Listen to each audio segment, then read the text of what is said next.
నా పేరు హితేష్. మేము దశరథ మహారాజు వంశం చెప్పబోతున్నాము. బ్రహ్మదేవుడు కుమారుడు మరీచి, మరీచి కుమారుడు కాశ్యపుడు, కాశ్యపుడు కుమారుడు సూర్యుడు, సూర్యుడు కుమారుడు మనువు, మనువు కుమారుడు ఇక్ష్వాకుడు, ఇక్ష్వాకుడు కుమారుడు కుక్షి, కుక్షి కుమారుడు వికుక్షి, వికుక్షి కుమారుడు బాణుడు, బాణుడు కుమారుడు అనరణ్యుడు, అనరణ్యుడు కుమారుడు పృథువు, పృథువు కుమారుడు త్రిశంకు, త్రిశంకు కుమారుడు దుందుమారుడు, దుందుమారుడు కుమారుడు యువనాశ్యుడు, యువనాశ్యుడు కుమారుడు మాంధాత, మాంధాత కుమారుడు సుసంధి, సుసంధి కుమారుడు ధ్రువసంధి, ధ్రువసంధి కుమారుడు భరతుడు, భరతుడు కుమారుడు అసితుడు, అసితుడు కుమారుడు సగరుడు, సగరుడు కుమారుడు అసమంజసుడు, అసమంజసుడు కుమారుడు అంశుమంతుడు, అంశుమంతుడు కుమారుడు దిలీపుడు,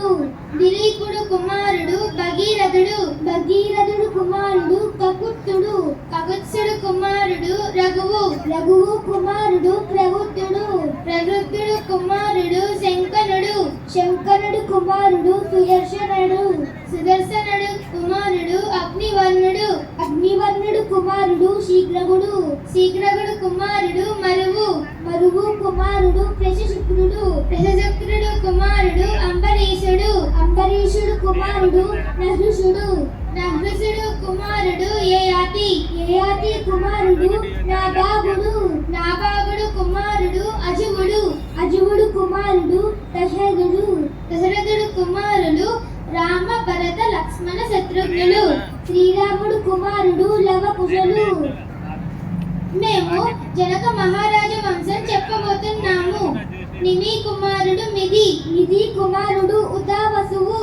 ఉదావసువు కుమారుడు నందివర్ధనుడు, నందివర్ధనుడు కుమారుడు సుకేతు, సుకేతు కుమారుడు దేవరాతుడు, దేవరాతుడు కుమారుడు బృహద్రథుడు, బృహద్రథుడు కుమారుడు మహావీరుడు, మహావీరుడు కుమారుడు సుధృతి, సుధృతి కుమారుడు దృష్టకేతువు, దృష్టకేతువు కుమారుడు హర్యస్వుడు, హర్యస్వుడు కుమారుడు మరువు, మరువు కుమారుడు ప్రతిందకుడు, ప్రతిందకుడు కుమారుడు కీర్తిరథుడు, కీర్తిరథుడు కుమారుడు దేవమీయుడు, దేవమీయుడు కుమారుడు విబుద్ధుడు, విబుద్ధుడు కుమారుడు మహిత్రుడు, మహిత్రుడు కుమారుడు కీర్తిరాతుడు, కీర్తిరాతుడు కుమారుడు మహారోముడు, మహారోముడు కుమారుడు స్వర్ణరోముడు, స్వర్ణరోముడు కుమారుడు హ్రస్వరోముడు, హ్రస్వరోముడు కుమారుడు శిరధ్వజుడు కుశధ్వజుడు.